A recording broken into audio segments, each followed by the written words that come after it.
Hello, and welcome back to the top scary stories from Reddit. We are currently on volume 2 of this series. If you enjoy this video, please be sure to drop a like, comment, and subscribe. Now, let's get into the fearful findings.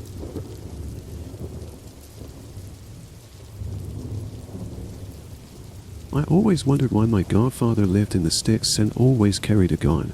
Now I know why. My godfather Steve is a weird guy. He's a gun nut who lives in the sticks and eats roadkill. Dad says that Steve saved his life in Afghanistan, and he's never trusted anyone more. He says there's more honesty in that hillbilly's bones than a legion of college-educated city slickers. He says I've become soft and judgmental, that I should take a leaf out of my godfather Steve's book because this man is the salt of the earth. We visit him every year around this time. It's cold in the mountains, so come evening time when we sit out drinking beers round the fire while they recount their war stories. There is only one rule when we visit Steve: no phones. He is completely off-grid. Once the beer starts flowing, they get pretty rowdy. When I turned 15, they decided I was old enough to drink. Damn, I started at 12, said Steve. He always carries his gun. I don't always feel super safe around it, especially when everyone starts drinking. After that night, however, I changed my mind. Now I won't take a leak without bringing a gun. We came up to the mountains a few days ago. It was great. We did some trout fishing, a little ping pong. One night we ran out of beer and Dad said he was sober enough to drive into town and restock. I volunteered to come, but he said no, I should stay and talk to my godfather. Talk about things you're too embarrassed to talk to me about. I trust my dad. If he thinks I can learn a lot from this man, then he must be right. Before he left, my godfather Steve suggested Dad take a shotgun with him in the footwell, just in case. This seemed pretty absurd to me. I couldn't think how to get the conversation started, and I regret what came out my mouth. So my dad said you saved his life. How many mujahideen were there? Mujahideen. Where do you get these ideas, boy? It wasn't no mujahideen we had to worry about. They stayed the hell away from our valley. Your pa found himself on the wrong side of a div. If we had listened to the mujahideen, I would still be living in Chicago. What's a div? Oh, nothing, boy. Forget I said anything. We sat in silence for a couple of minutes. I twiddled my thumbs. Had I heard him right? A div. I asked my second stupid question of the night. So why do you live all the way out here in the sticks? It's an awful long way from civilization. What if you need something? Nature is bountiful out here. There's a liquor store in town. I stock up when I need to. I've gotten real good at ping pong, and no one and no thing I don't want to find me can find me here. He was right about that.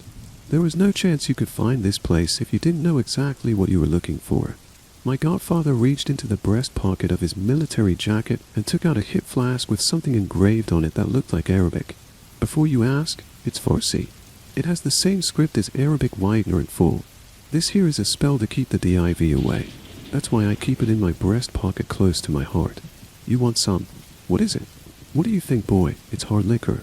It's about 50% pure ethanol. It might be whiskey. It might be vodka. We're not doing a wine tasting year. We're trying to get drunk. My godfather is a rough guy, but when he talks like that, it's done with affection. This stuff really was moonshine, though. I got drunk just smelling it. We talked for a while about things like girls and work, and it was nice. I felt bad for thinking Steve was a bit weird. He was an okay guy. He spent most his time out here philosophizing about the world and getting in touch with nature. He enjoyed being alone, but he loved our company too. Suddenly we heard my dad's pickup truck screaming down the lane to the house. We heard a crash followed by 2 shots.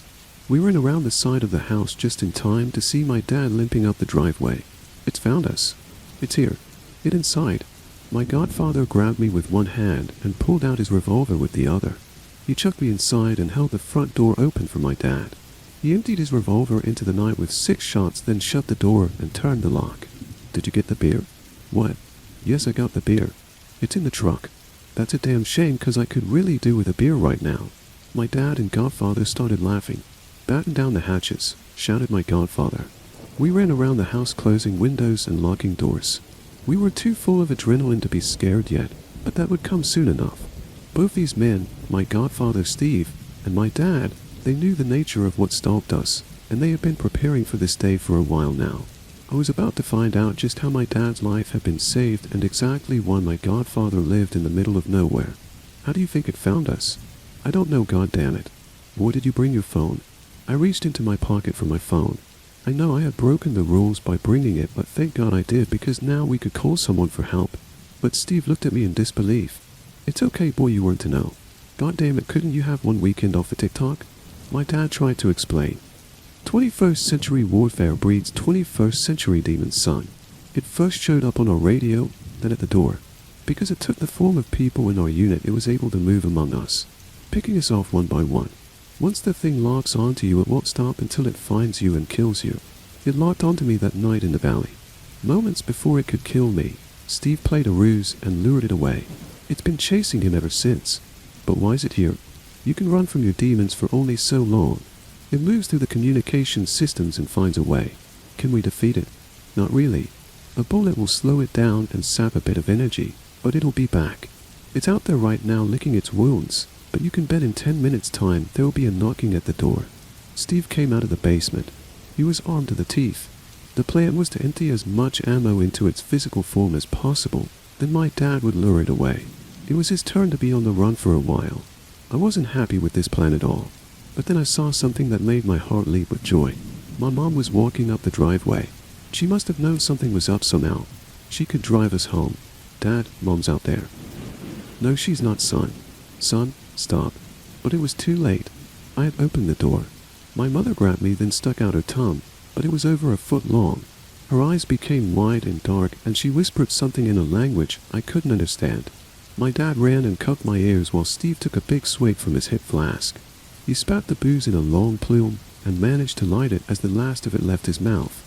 The DIV was engulfed in flame and ran screaming into the woods. I now knew why the alcohol was 50% proof. The scream was blood-curdling. We slammed the door shut. My dad was beside himself. He was crying with his head in his hands. Did you hear what it said? Did you hear all of it? Yes. Why? It's imprinted on you now. The plan is void. It won't stop until it finds you. Son, I'm sorry to say you're looking at a life on the run. But I didn't even understand what she said. It's not a she, son. It's a thing. It can take on any form. I just looked at the side window and saw my brother. Steve piped up and asked how badly damaged the truck was. My dad said, "Are you kidding? It's a Toyota pickup. You could drive through a volcano with that thing. It's just a little dented." Steve hashed out a plan. It involved creating a diversion while I made it to the pickup. The DIV wasn't fast, but it was relentless. If it knew where you were, it would get you. Even at 4 miles per hour, it could go almost 100 miles a day, or 3,000 miles a month. The choice is to either keep moving or go completely off-grid and hope it never catches up to you. And we know how well that worked. I'm ashamed to say, but because I have my phone with me, I took a couple of pictures. We also caught the DIV on the Ring doorbell begging to come in, each time shape-shifting to a different person we knew. Please only click on the links if you are fully mentally prepared. As far as I know, the image of it is a weak facsimile and can't do any damage, but we know that this thing is constantly evolving. The lights started to flicker. The whole house shook. We could hear panes of glass smashing upstairs. The room went cold and fell silent. It was as if all the joy had been sucked from the world. "I don't like this," said my dad. "It smells just like the cold mountain air of Afghanistan." We stood back to back in the living room with our eyes trained on the stairs, doors, and windows. Clump. We heard something fall over. Clump. Something else a little closer now. Clump. The damn thing must have been on top of us. I looked up and saw its black, godless eyes staring back at me. It's above us. Everyone shot at the ceiling. The lights were hid in the process, plunging us into darkness. Bits of plasterboard filled the room with dust and debris. I searched for my dad and called his name. He called back, and I got out the torch on my phone to see him. He grabbed my shoulders, and we locked eyes. Just as his pupils started to dilate until the whole eye was black, I realized it was the DIV. Its head exploded from the left. Steve, who had become stuck under the rubble, had let rip a shotgun cartridge. "Take that, you shape-shifting shit," he said. My dad, my real dad, dragged me out the front door. He pushed the keys to the pickup into my hands and simply said, "Godspeed, son." I ran to the truck, started the engine, and reversed round the corner.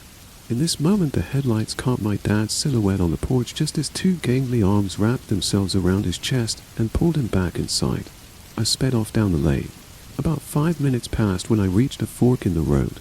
I wasn't sure which way to take, though it didn't really matter where I was going, just so long as it was away from that thing. At the moment, I heard an explosion and saw a fireball in the distance rise up into the night sky. No doubt Steve had rigged the place up. I don't know if they made it out alive. I've been driving for a while now. The sun has come up, but I'm still in the middle of nowhere and the radiator on the pickup is busted. I calculate that the DIV could be here by noon, but I'll start walking now. I wanted to post this story before I chucked my phone into the ravine. I'm going off grid for a while. If someone claiming to be your mom, or your dad, or your brother, or your best friend calls at the door, you better be sure it's them before you let them in.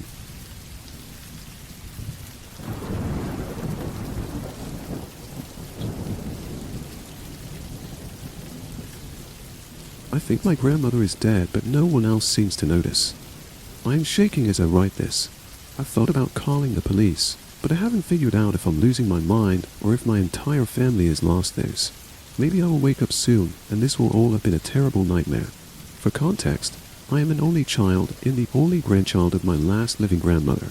A couple weeks ago while at work, I received a phone call from my mother informing me that my grandmother had taken a fall in her kitchen. Mom said that my Uncle Lou was with her and already in the ambulance. Paramedics suspected she had a fractured hip and somehow sliced open her foot. She was sedated due to the pain but was otherwise responsive and fine. I immediately asked if I should meet them at the hospital, but Mom said, No, don't leave work. I'll update you once I know more. So, I waited. I love my grandmother, but she's probably the most stubborn woman I've ever met. She has a home remedy for just about anything and loathes seeing doctors, so I'm sure she won't be fun to deal with or confined to a hospital bed. It doesn't help that Grandma absolutely refuses to use a walker or cane despite her debilitating age, and will not leave her house to live in a nursing home. 6 months ago, Uncle Lou moved in with her to help out. Not that he said it out loud, but I've always suspected that he did it more for the free rent. With nothing else to do, I sat at work, distracted, and waiting for a phone call from Mom with news. That call didn't come through until long after I'd gotten home and was brushing my teeth for bed. Apparently, Grandma was awake now and doing fine. She would need surgery for the broken hip, but they were able to get the laceration on her foot stitched up and bandaged. I asked to speak to her, so Mom held the phone up to Grandma's ear, and I told her I loved her and would come see her once she was discharged. The hospital only allowed 2 visitors and Mom and Lou refused to leave her side. "Hi honey," Grandma said through the receiver. "I'm okay, but they won't let me leave." My mom's voice in the background exasperatedly explained that she needs surgery. "So they tell me," Grandma huffed. "I'm fine, Anna. Come see me when I get home, and we can play cards." I smiled, promised to visit, and said goodbye. She was discharged the following week and sent home. The hip replacement was successful, but she developed a nasty infection on her foot. Between the 2 ailments, Grandma was confined to her bed. Once she was comfortable at home, Mom gave me the okay to come over, so I made some chicken dumpling soup and sat in the chair beside her bed while Mom spoon-fed it into Grandma's mouth. "There you go, Mom." My mother encouraged as Grandma sipped the broth off a spoon.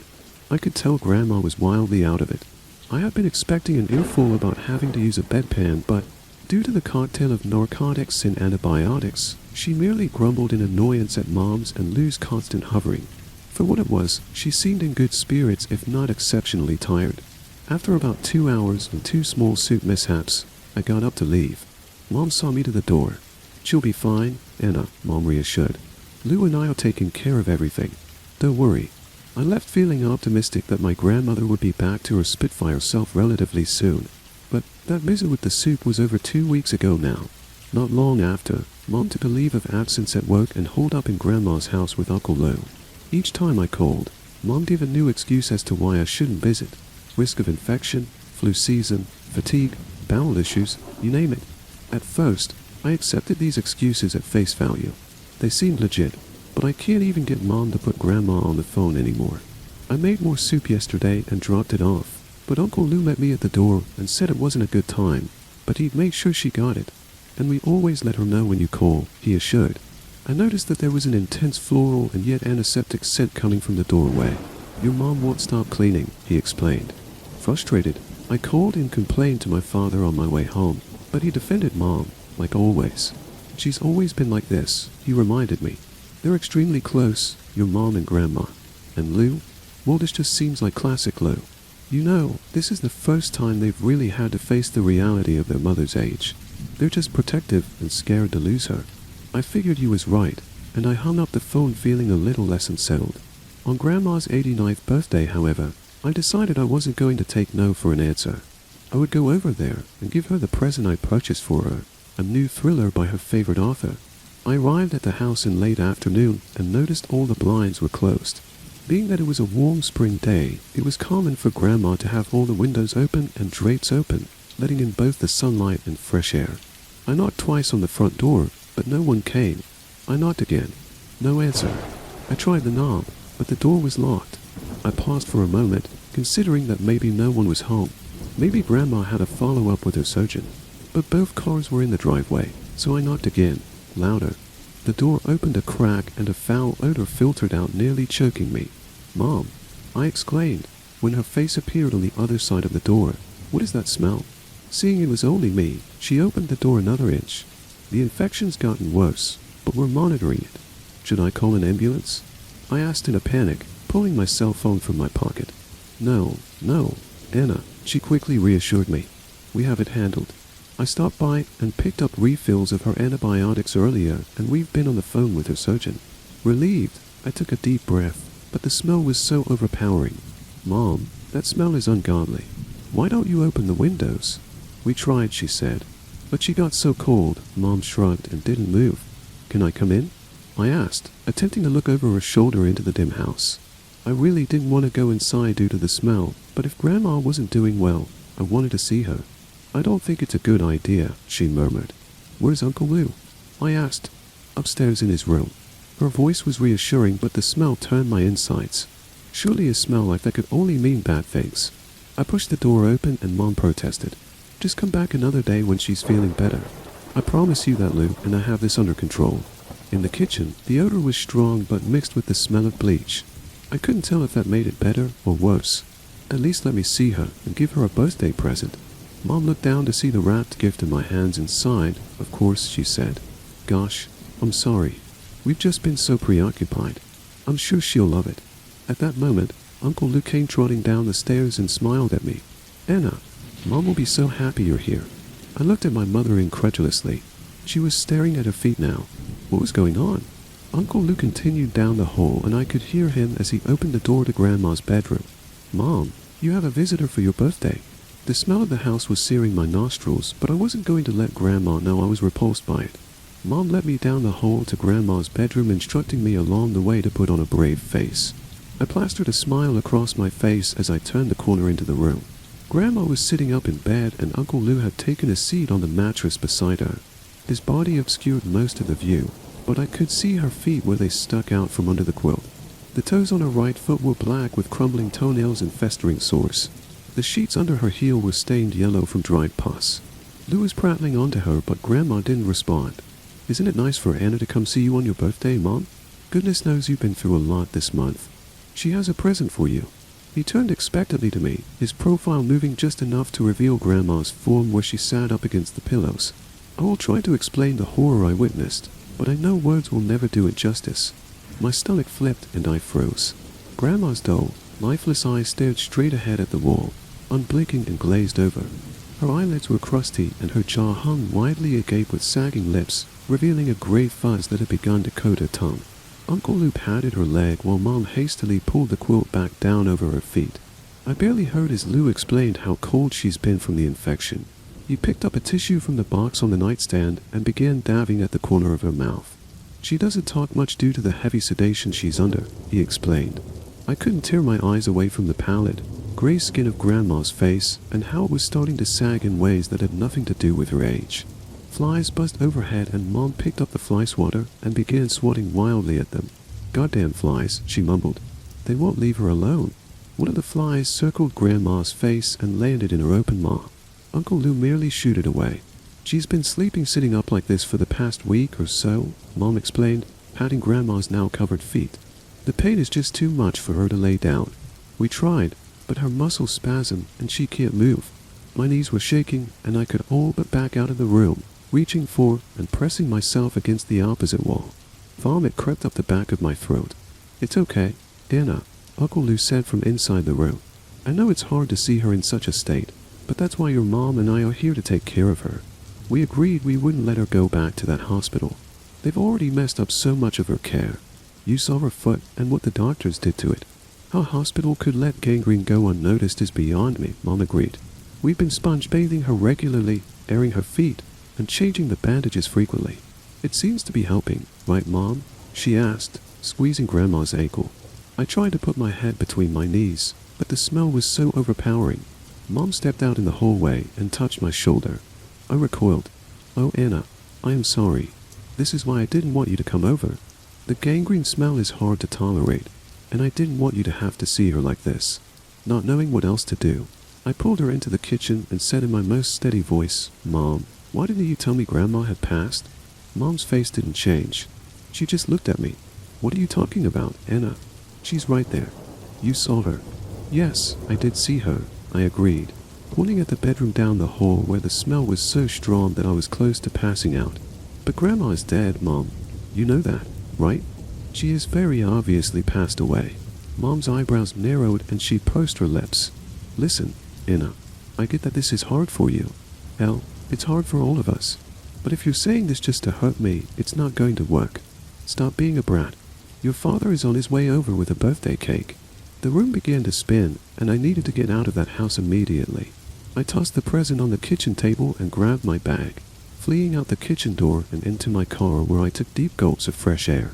I could see Mom at the large bay window, looking out at me. She looked angry and upset, but quickly turned and walked away. I pounded the steering wheel, yelling obscenities. Other than an open casket funeral, I had never seen a dead body before, let alone one that had clearly been dead for weeks. But Grandma was undoubtedly dead, and my mother and uncle were staying in that house with her corpse, washing it, feeding it, and talking to it like nothing had changed. I threw open the car door and vomited all over Grandma's neglected shrubs. By the time the dry heaves kicked in, Dad's car pulled in the driveway. Hey, sweetheart, he said as he opened his car door, seeing me kneeling in the grass. Are you all right? Your mom called and told me you were quite upset. Dad, she's dead. I choked out, pointing at the house. Who's dead? He asked, his voice worried. Grandma, I shouted. Grandma is dead. Mom and Lou, they're just sitting in there with her body. Anna, calm down. Your mom mentioned you were in hysterics and talking nonsense. Talking nonsense? What are you saying? I choked out. Go look, Dad. I swear, you'll see. She's dead and Mom and Lou have lost their minds. All right, he said, holding up his arms in surrender. Let me grab the cake and I'll go inside and see what's going on. Just stay here, okay? I collapsed back in the front seat of my car, blasting the AC in an attempt to flush the smell of rotten flesh out of my nose. It felt like an hour before the front door opened again and Dad calmly walked over to my driver's side window. Hi, Anna Bear, he said cautiously. Did you see her, Dad? You saw her, right? Sure, Anna, he said, placing a hand on my shoulder. Calm down. Yes, I saw her and she's very sick but otherwise alive. Your mom and Lou are taking good care of her. What? I nearly screamed. Come inside, Dad said, going for the door handle. I quickly locked the car. Dad threw up his hands in frustration. Just come inside, Anna. Uncle Lou is getting Grandma into her wheelchair, and we're all going to have some cake. He glanced up at the front window of the house. Ah, I see. There she is. I glanced up to see my grandmother's face at the window, her dead eyes looking blankly out over the front yard. Rigor mortis had made it so her body couldn't sit in the wheelchair just right. Even from a distance and through a pane of glass, I could see death in her eyes and the shocking gape of her mouth. I gagged.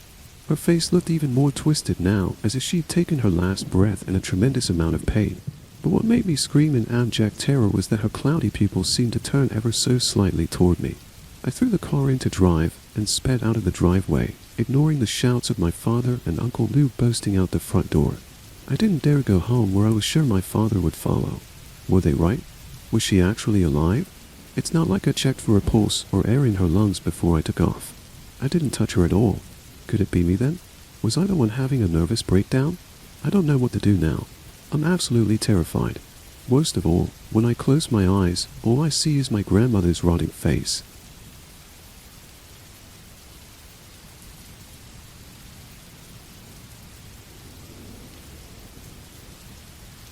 I'll enter any home at the right price.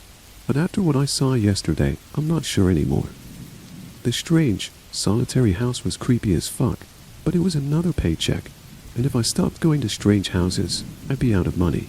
I'm proud to say that most of my clientele request regular return visits, and I charge a handsome hourly rate. The last thing I want to do is get stuck in a normal job, and that's how I afford rent in Los Angeles. True, some people are a little embarrassed to call me at first. A big part of the service is actually just putting people at ease. Hi, I'm Pat, the tutor. Relief flashed across the woman's face. Tiffany's in the dining room. The only thing she hates more than her math homework is the idea of her mom helping her. A wisp of smoke blew past as I followed into the orange and brown room, sitting next to a fifth grader with a side ponytail and a look of disgust on her face. Hi, I hear you like learning about fractions. Yeah. Are you lying? Yes. I'm basically Krampus, going from house to house with a delivery of things that children would rather not have. Mom walked me past the black and white TV on my way out the door. Thank you. I didn't hear her cry once, she explained, offering me a folded pink envelope with cash peeking out of it. I appreciate it, but the first session is always free, I answered as I reached for the knob. If you'd like to set up a regular schedule, I do all my payments on Venmo. She flashed me an odd look. What? I can also do PayPal or Zelle. An awkward moment hung between us. Just let me know by tomorrow if you'd like to meet again, and we'll go from there. I smiled. We said our goodbyes, and I left. They wanted to meet again, which was great. 1:15 on Mondays is a hard spot to fill, because most kids are in school at that time. It made up for the long drive it took to get there. Being late wasn't the kind of impression I was hoping to make, so I got nervous as my watch ticked to 1:20, and I was still driving up and down the street like an idiot. It was the only house for a long stretch in either direction, and I had no trouble finding it in the dark. So why the hell was it so difficult now? I looked down at my phone again. It still told me that address was located in the empty lot next to me, but there were no houses on the entire street. I made a fourth attempt to call Tiffany's mom, letting it ring 19 times before redialing. I counted 13 more before giving up and going home. Did you know that some libraries still have microfilm? No shitting.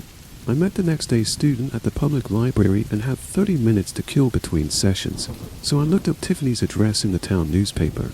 I felt like I'd been losing my damn mind. Every thought kept turning back to that stupid house.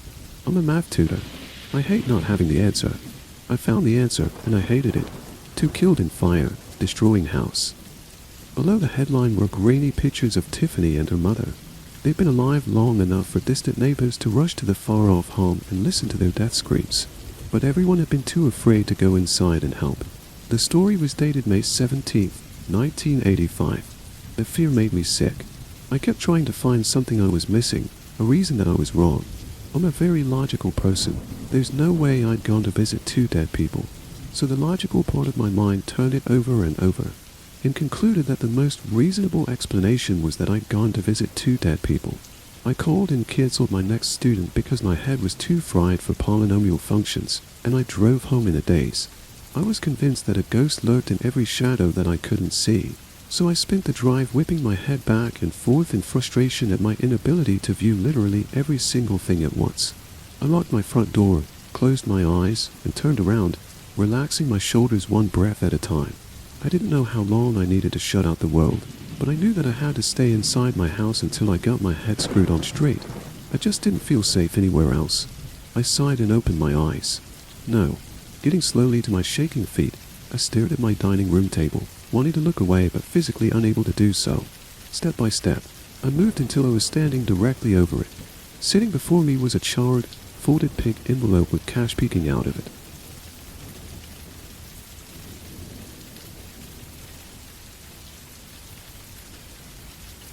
As a kid, my best friend said it's easy to get away with murder. Now, I'm worried he wasn't just boasting. My friend Sam has always been troubled, the sort of kid you knew would go down the wrong path and wind up in the news. I remember when the story about Daniel Petrick came out. He was that teen who, back in 2007, took his father's gun from a safe after his parents took away Halo 3. He came up behind them while they were on the sofa watching TV, told them he had a surprise for them, and shot them both in the back of the head. Not long after the Petrick story came out, I remember Sam laughing and telling me Dummy got caught almost immediately. If I were ever going to do something like that, I'd be smarter about it. We lived only 3 houses apart, so we used to hang out a lot. Sam was obsessed with true crime, which meant we watched a ton of it.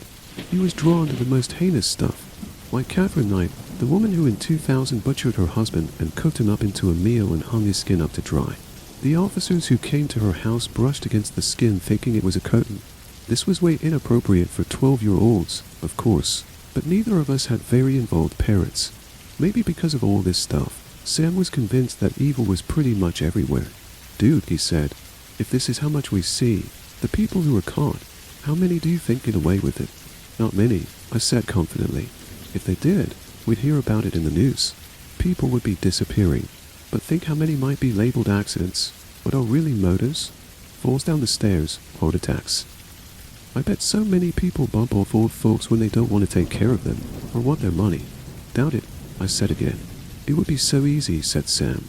I bet there's tons of murders sliding under the radar because people just don't expect you to actually kill. So easy. In hindsight, this conversation screams red flag, but as kids we both had a morbid fascination with this stuff. But by far Sam's biggest obsession was the piano wire killer, who strangled 4 women in our city and was never caught. I found out from Sam's dad, not from Sam himself, that one of the victims was actually Sam's older half-sister. She was abducted in '99, when Sam was only 4 years old. Like all the victims, she was found naked, her body recovered from the tunnels under Nicollet Island. And finally, I understood the motive for his true crime obsession. He wanted to catch the person who'd killed his sister. He was trying to understand how it happened. When I asked him about her, he claimed to remember her singing to him and playing on the swings, and admitted he watched every scrap of news relating to her death that he could. So that summer, I suggested we search. Go into the tunnels and look for clues. Bro, Sam's eyes lit up. That would be dope.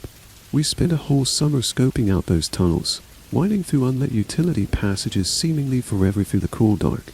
If you know your way, you can crawl through a narrow passage to Satan's Cave, where teens and urban explorers sneak in to drink, light up, and graffiti their names. There are even some carvings on the cave walls people have made of goat heads and demon faces. But it's mostly just discarded beer bottles and trash.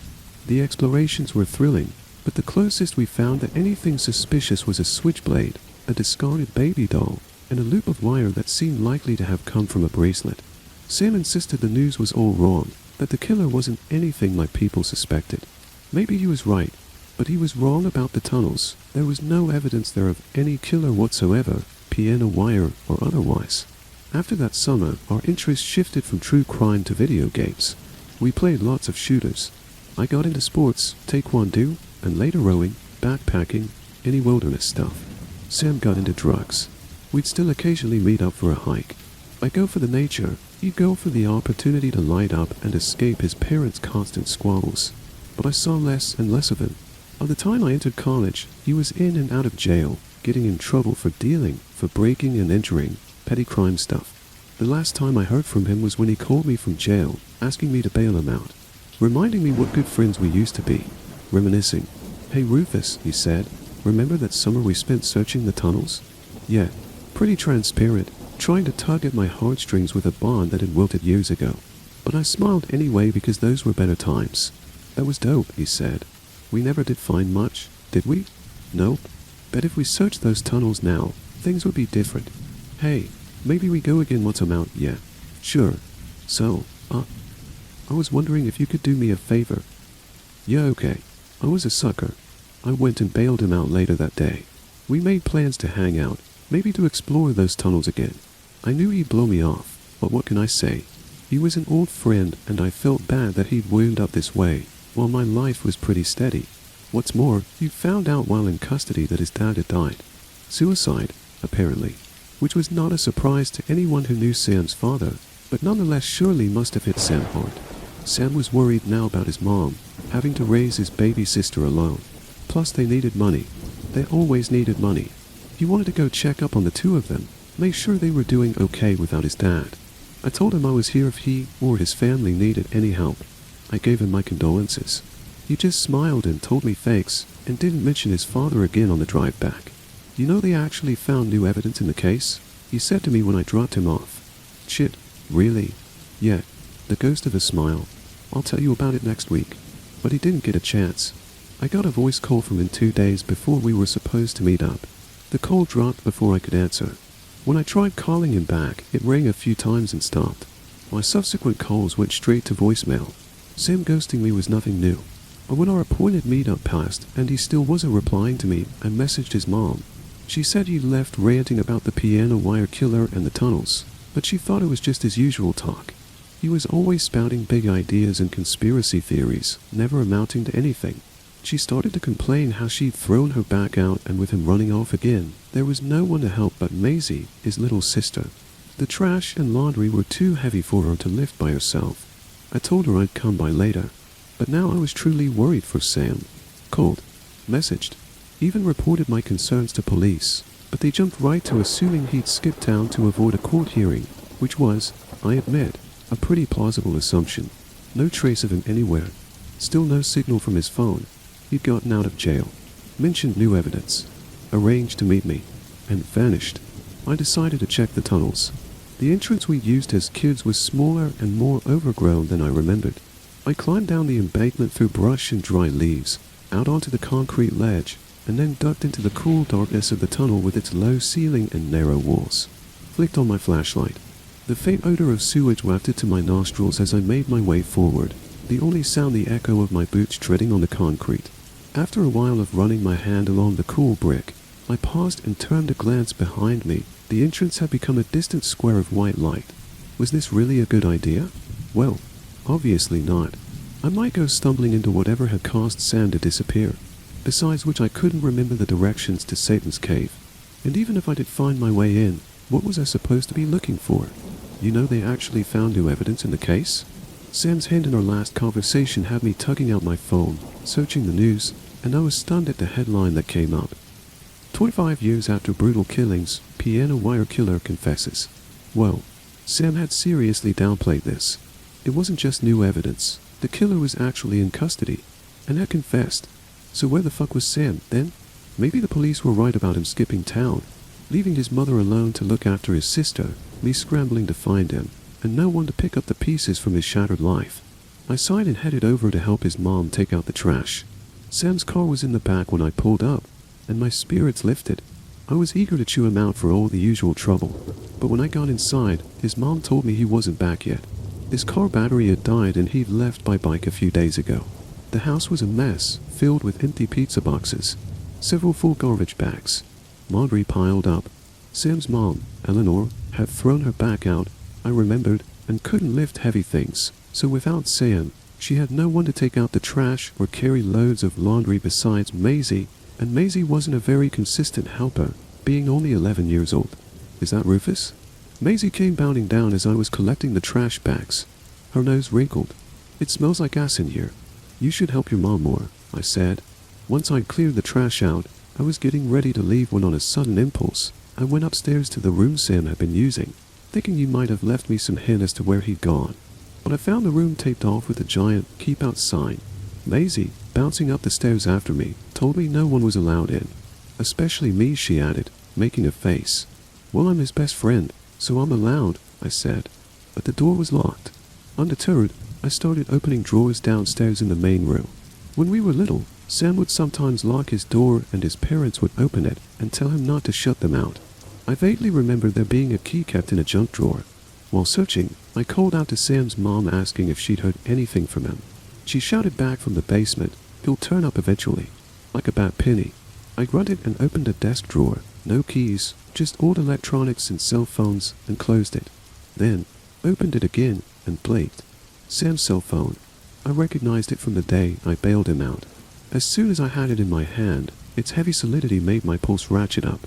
I brought it out to my car and plugged it in. Started up the phone. Couldn't get past the password. After a few more tries, I went back inside. Sam's mom was still doing laundry. I told Maisie to go sit in my car, then I'd take her to get ice cream in a few minutes, and then I went upstairs. My heart was pounding harder now. The unpleasant odor still lingered, despite the garbage having been cleared out. Sweat pooled under my armpits as I peeled the tape off the door and put my shoulder against it. It didn't require much force. A couple of short bursts, and I flung it open. Sam's bed was unmade. Laundry on the floor. Dirty dishes. Messy like his life. No sign of him. My eyes turned to the closet, to the faint stain of reddish brown on the carpet. I slid the door open, wobbly in its tracks. My eyes watered, the stench hit me, like sewage and old meat. I closed the door and dialed the police. I bet there's tons of murders sliding under the radar because people just don't expect you to actually kill. So easy. After unlocking Sam's phone, the police discovered he'd been drafting me an email. It included a link to a more detailed article about the piano wire killer's confession. A confession to 3 of the 4 murders, but not to the murder of Sam's sister. Police suspected, even back in 1999, that it was a copycat killing, suspected because the type of wire used to strangle her didn't match with the other victims. Over the years, I've forgotten this detail. Sam never did. His mom was still downstairs when the police arrived, and I showed them his body, tucked into the closet and curled as if asleep, but rotting, leaking. Only later would the pieces fall into place, that even as a child, he'd suspected his mother of murdering the half-sister who was born from another woman. That the entire summer we explored the tunnels, that's what he was really looking for. Evidence to connect his mother to her death. We found nothing back then, but these past weeks, the piano wire killer's confession brought it all back. A confession Sam's father likely read, but by the time Sam got out of custody, his father was dead. Sam was looking for proof, not only of his sister's murder, but also his father's. He died of blunt force trauma to the head. Unlike his sister's or father's deaths, which were planned carefully enough even now it was hard to prove them, police seemed to think his was improvised. Perhaps he confronted his mother, or perhaps she caught him snooping. She likely threw her back out trying to move his body. Sticking him in the closet and sealing the room was a stopgap measure. But even so, she might have gotten away with it, and I might have assumed he was still out in the world somewhere, running into trouble like always, if I hadn't seen his phone. It would be so easy. I never knew when he said this that he was voicing suspicions about his own mother. No wonder his worldview is so bleak, his sense of people one of constant mistrust. He didn't confide in anyone, not even me. But I'm glad the truth is finally out. I just wonder how many deaths, how many assumed accidents, how many heinous misdeeds go flying under the radar like he says. I'm worried that my best friend has always been right, and it's so much more than we realize.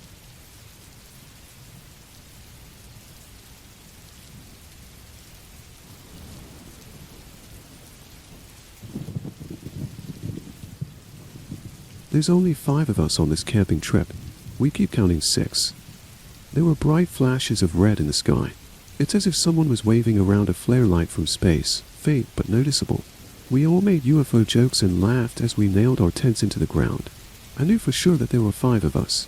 We have all been friends since early middle school and were celebrating our high school graduation with this getaway camping trip. The flashes of red must have stopped randomly as we made conversation while fixing up our tents. Dave managed to put his tent together the fastest and told us he was going to find some branches for the fire. I remember how he had worked with me at the local gas station last year. We used to do the night shift together, and it had made working at a desolate gas station much more fun than it was supposed to be. There was also Eric in the corner still reading his tent manual, fidgeting with his signature round glasses. I wasn't as close with Eric as I was with the others, but I still remember sitting with him in math class and copying his homework one time. Ava was also there talking with Sally, my cousin. Both had decided to team up and work on one tent at a time. I also have clear memories of them, hanging around at school in our usual places. In fact, I even knew Ava's younger brother as he used to beg to go with us wherever we went. I bring all this up because I'm sure that there were 5 of us including me, and then I knew everyone in the group. So Dave had wanted to get some branches as we pulled out some foldable chairs and set them up around the fire pit. I remember feeling uneasy as the sun set and darkness began to consume the forest. The shadows of trees elongated around us as the minutes ticked by. Eric went to get a flashlight from his bag while we wondered what was taking Dave so long. He appeared soon after, the harsh rustling sounds of the bushes signifying his return. We were all buried in our chairs at this point, covered by our jackets. The temperature had dropped quickly and a slight breeze was beginning to pick up. "Geez, you guys weren't even bothered to pull out a chair for me," Dave said as he arranged all the branches in the pit. We had set up 5 chairs around the fire. I tried to rationalize the situation, but no matter how hard I focused, my head felt like it was underwater. I had perfect clarity up until that moment, but when I tried to focus on why 5 chairs were occupied when Dave hadn't sat down yet, my head seemed to just stop working as if something was reaching in and pulling out my thoughts. Instinctually, I felt even more uneasy now, and I had placed why. The whole forest had gone dead silent. I looked around at the faces of the others and could tell that they had felt the same. Eric was fidgeting with his fingers, trying to scan around the group and spot the extra person, but it was futile. I scanned every face, each etched in worry and frowning in frustration except for. "It's alright, I'll get the chair myself," Dave said, breaking the silence and somewhat alleviating the tension. I got up and offered to help him. He looked into my eyes and nodded knowingly. We headed away from the fire pit towards the tents, but I kept my eyes glued on our group. "How many people are here?" I whispered to Dave as he looked around and realized that we had indeed only packed 5 chairs. In fact, every person had brought with them their own chair. They were heavy to carry, and we wouldn't bring any extra needlessly. "There's 5, right?" "I mean, there's 5 chairs," Dave replied. His voice wavered as he spoke. "No, I just think maybe one of us forgot our chair," I said. My mind was struggling to address the issue head-on, and now sought to find rational excuses instead. I didn't quite feel in control of my thoughts. It felt like swimming in a dream, and if I tried to force myself to think about who the 6th person was, my head would begin to throb. "Yeah, that sounds about right actually," Dave said, relaxing and heading back to the group. When we walked back to the fire pit in circle of chairs, 2 chairs were empty. One for me and one for Dave. Everything was adding up now, even though we all agreed it wasn't before. Sally suggested we were all probably tired after the long hike to get here and probably just needed some sleep. She could have been right. We were all sleep deprived from waking up very early today to make it on time. Ava brought out the drinks. The whole 6-pack was emptied. We all moved closer to the crackling fire for warmth as we took sips from our cans and reminisced on memories of last year.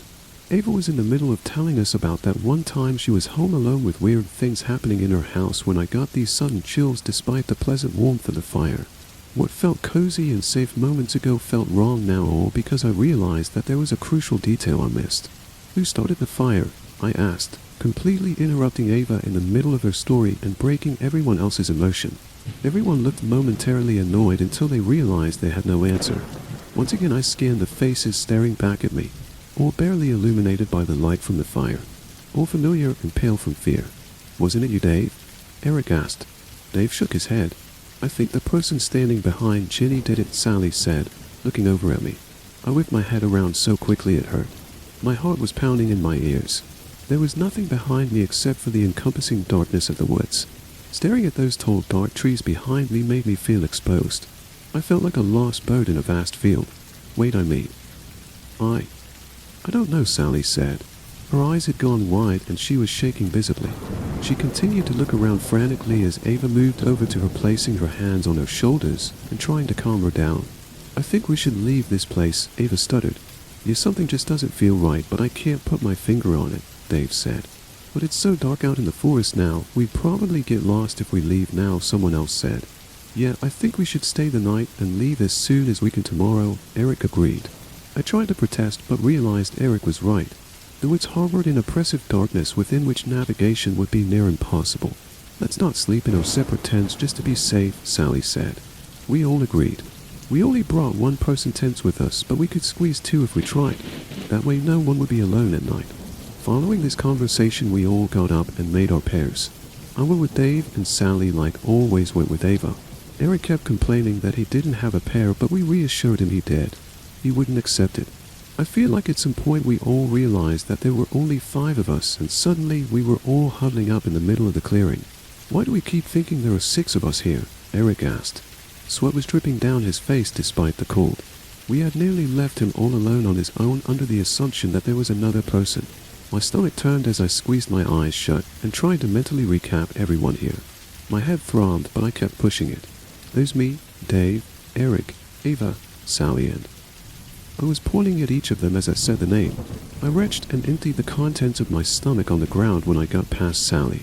The left side of my head felt like there was a knife stuck in it. My vision was blurry. Dave held me up to stop me from collapsing, and we all wordlessly started to move towards the tents as someone put the fire out. Dave helped me into a tent while the 4 outside discussed what to do. I could only focus on snippets of the conversation as the excruciating pain beating against my skull came and went in waves. Sally had the brilliant idea of arranging 3 tents together, so their openings faced together at right angles in a sort of U shape, so we could sleep as close as possible and also limit the entrance to our tents. Dave was about to go to help as they worked outside, but I clutched his hand and asked him to stay with me. The tents took some time to arrange. I started to feel a bit better once everyone got settled into their tents. A quick head count confirmed there were 5 of us. Eric would have to sleep in his tent alone, but he was more comfortable with it since all the tents were very close now. Looking back now, I think he was just trying to put a brave face on for us. I regret that moment deeply, letting him sleep in his tent alone. He was always less integrated in our group and knew that none of us would pair with him. Just before going to bed, we all agreed to leave as soon as the sun rose in the morning. I remember taking one last look outside the tent into the forest before trying to fall asleep. The wind had picked up and the tree branches were swaying gently. Beyond our clearing was just pure darkness. It felt like the trees were closing in on me. With the faint moonlight illuminating our clearing, I turned my head to look over at the 2 tents we had left out and saw someone standing next to them. Despite the circumstances, sleep came quickly and easily. Asterisk. Ava's shrill scream woke me up in the middle of the night. Dave and I ripped our tent door open to find Sally and Ava looking into Eric's tent. We pushed them aside. Eric's sleeping bag was rolled up. He was still inside it, his head in the center, face contorted in utter agony. The rest of his body rolled around it with the blue fabric now dripping with dark blood. Dave zipped up the door of the tent. Ava was in shock. Her eyes had become glassy and unfocused. Sally was shaking her repeatedly, tears streaming down her face. Dave picked up his torch and yelled at us to get up and run. We left the campsite behind and entered the trail we had come from. The 5 of us huddled together, Dave leading in the front as he cast his weak flashlight over the path so we could see it. All we had to help us get through this 2-hour trail was a small white circle of light. Even the moon failed to illuminate our surroundings through the dense foliage. Ava tripped and fell, twisting her ankle. We came to a stop. Someone said they knew how to splint it so we could keep going. They dragged her into the woods instead. It happened too quickly for any of us to process. Sally was about to run after Ava when Dave held her back. She struggled and managed to free herself, running into the trees to follow the echoes of Ava's screams. I was about to run after her, but Dave held me by the shoulders and shook me hard. "We need to get out of here, Ginny, please," he said. I hesitated but jolted into motion again when Sally's voice was cut off abruptly. She had been calling out Ava's name as she ran after her. Dave and I continued to run down the trail, trying to get to our car so we could get out of here. There was nothing we could do. At some point there were 3 of us running on the trail, Dave and I shoulder to shoulder, while someone followed us closely behind. "Dave, who's behind us?" I gasped. My heart was threatening to burst through my rib cage and my legs burned.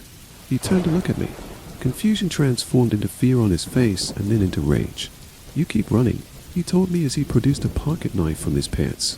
He handed me the car keys, which I nearly dropped. Then he turned around suddenly and jumped at whoever was behind us. I continued to run in fear as the sounds of a struggle grew behind me. I tripped and tumbled through the trail for what felt like hours. I didn't allow myself to stop. I almost cried when the trail ended and I walked out into the familiar car park. Not wasting a second, I ran to the car and started it up, accelerating out of that forest and onto the highway within mere seconds. Asterisk. I'm typing this post out at a rest stop. My phone has finally regained service, and I've called 911 to try and explain the situation. I don't think they believe my version of events, but they sent a car my way regardless. As I wait, the sun is finally starting to rise. After I hit the post button on this, I'm gonna check why the person in my back seat has been so silent the whole time.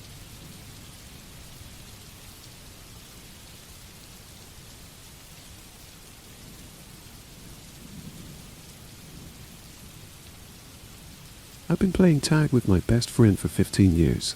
Then he started hunting me. Cliff and I have been playing the same game of tag for over 15 years now. It's just a dumb kid's game, yet I'm terrified for my life. It began the summer before secondary school. Cliff had just moved to Sheffield, a few streets from my house. I saw him at the park a few times by himself. One day, he simply walked over and asked if I wanted to play a game of tag. I agreed, and we've stayed friends ever since. All through our teenage years, the gap year, and university, we've kept this game of tag bubbling between us. Why? I could never muster a satisfying answer. I guess we were both competitive people. We liked to win, and nobody lost as long as the game kept going. After university, I had to move to London to chase my dreams of being a cinematographer.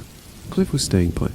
He had a life here now. He'd been seeing Olivia for a couple of years by that point, and things were getting serious. During our farewell, he hugged me close before tapping me on the shoulder. "Tag, you're it," he whispered. We promised to see each other every few weeks, but life got in the way like it always does. My career took off and Cliff started a family with Olivia, giving birth to their first child, Rosie. The game became an excuse to visit each other for our birthdays. We'd surprised the birthday boy by turning up unannounced and tagging them. This went on for many years, the element of surprise fading into the background. It was simply an excuse to keep our friendship alive. A few years back, I'd had some time off between projects without much to do. I hadn't heard from Cliff for a while, so I decided to genuinely surprise him for his birthday. The plan? Turning up on his doorstep a week early, tagging him, and then demanding we go out and get drunk. I packed up my camper and drove to Sheffield. It felt like the perfect plan, but it turned out to be the worst decision of my life. It was 8 p.m. by the time I parked up outside of Cliff's house. The place was dark, but Cliff's car was parked in the driveway. I watched the house for a few minutes to see if anyone was home. A figure walked by one of the bay windows of the living room, still shrouded in darkness. Somebody was home. I crept up the drive and went a knock on the door. Just as my knuckles were about to strike, Cliff appeared in the doorway, dressed as if he was about to head out. From his expression, he was just as surprised as I was. "What the fuck?" he said, his expression frozen in stern shock. I threw my hands up and smiled, surprise. He didn't say anything for a while. He just stared at me, his mouth forming into a slight grimace. I slowly leaned forward, extended my finger and jabbed him in the chest. "Tag. You're it," I said. "Does Olivia know you're coming?" "No, but..." "You can't just drop in like this," he said.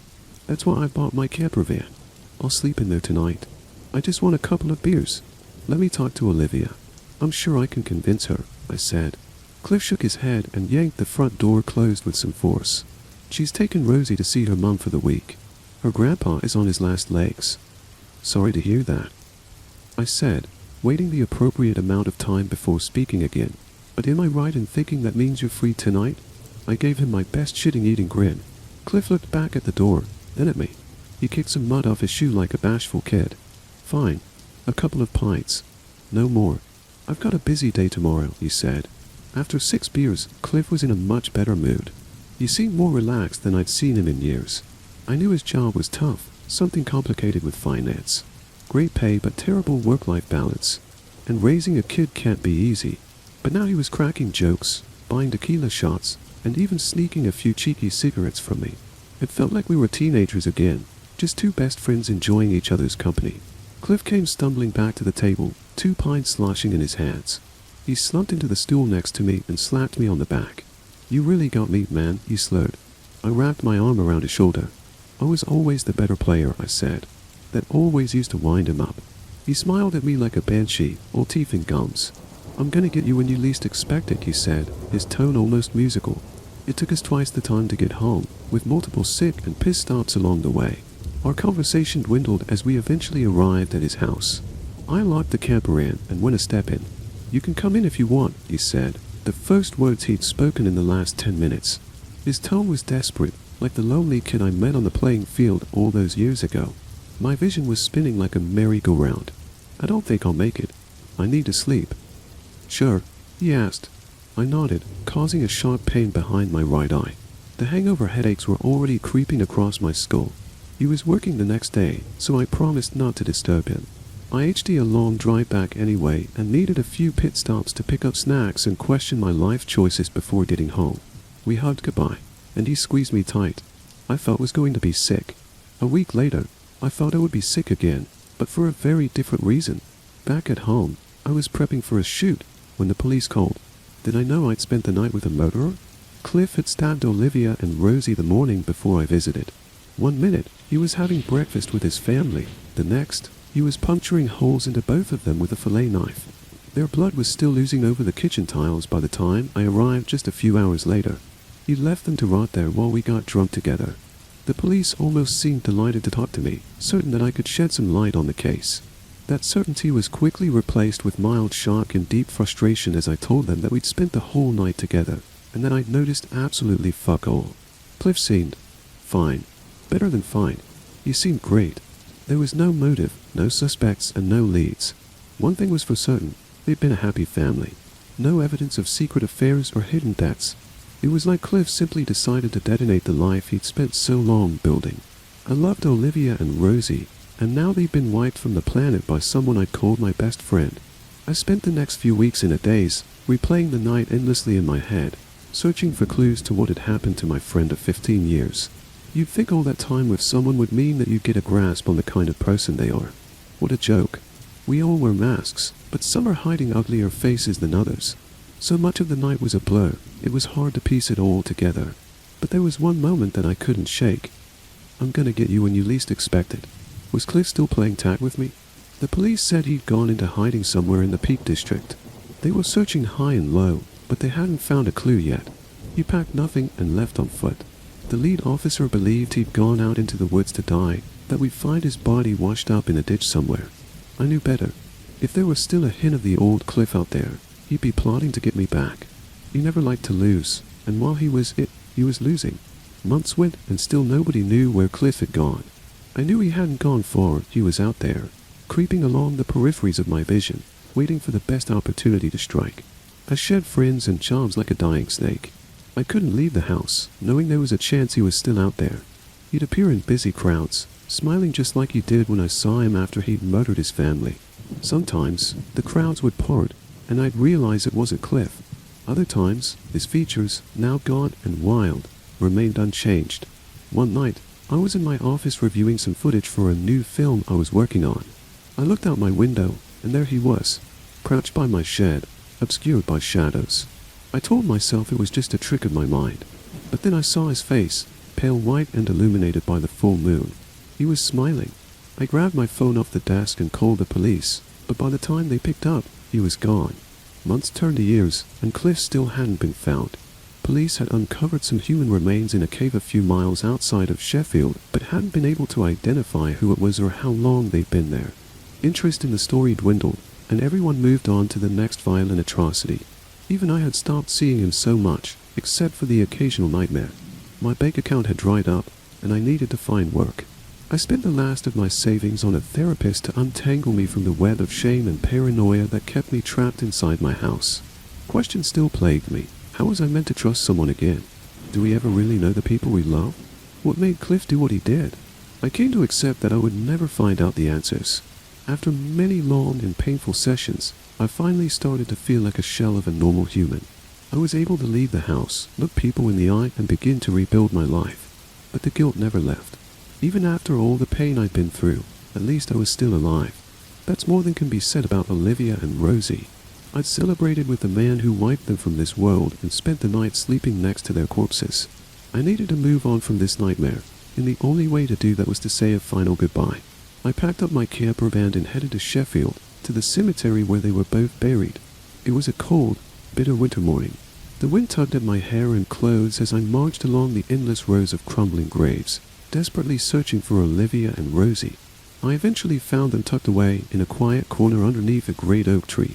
The wind screamed through its branches, creating a ceaseless white noise. I tried concentrating on the names carved on the graves, but I couldn't shake the feeling that I was being watched. My heart was racing. Why had I come here? A branch snapped behind me. I spun around. It was a squirrel watching me from a few rows along. It cocked its head at me before running as fast as it could in the other direction. There wasn't another soul in the entire cemetery. I was utterly alone. I took a deep breath and looked back at the names Olivia and Rosie. I said I was sorry and replaced the crusted remains of some old flowers with the fresh daffodils I bought. Clearly, nobody had visited them in a long time. Something deep in my gut told me that Cliff was gone. He'd lost his mind and starved to death in the middle of some woods. The end of an unexplainable tragedy. I said goodbye to all three of them that day and drove home. But sometimes, your gut instinct can be wrong. So very, very wrong. Last week, I was at a house party against my will. My new-ish girlfriend had dragged me there and told me it would be fun. It was anything but. I necked a bottle of wine in less than an hour, and the queue to the toilet was 4 people deep. My bladder isn't what it used to be, so I snuck out into the garden to find a secluded spot. As I stepped outside, the floodlight illuminated the garden in a stark white. I crept to a shadowy corner. After a few seconds, the garden turned black as the floodlight switched off. For a while, all I could hear was the sound of my own piss. Then I heard the pattering of feet behind me. They were rushing at full pace. The floodlight switched back on. I spun around. A naked figure was running across the garden towards me. It was Cliff, and he was coming fast, his body lean and muscular like an animal. His skin was smeared in dirt and muck, some old, some new, with a long, scrappy beard and greasy hair. He grinned at me with missing teeth. His thick right arm was outstretched. His dark eyes glinted in the moonlight. 5 giant fingers stabbed my chest, sending a jolt of sharp pain across my ribs. The force pushed me back against the garden fence. I tried to let out a scream, but it got caught in my throat. Cliff put his face up close to mine, his rotten breath stinging my nostrils. "Tag, you're it," he said. He leaned across me and took a deep breath by my neck as if savoring my scent for the final time. Then he leapt back and ran back across the garden at a horrific speed, disappearing over the garden fence. I whimpered as I slid down the fence, trying to hold back the tears. Nobody believes me, not even the police. I can't lose more years of my life hiding away in my house. I need to take control. Cliff is out there, alive. Not only that, he's winning at tag. I can't let that murdering piece of shit win. I've got to hunt him down for Olivia and Rosie. Fuck it, for me too. I'm going to find him, and I'm going to end this game once and for all.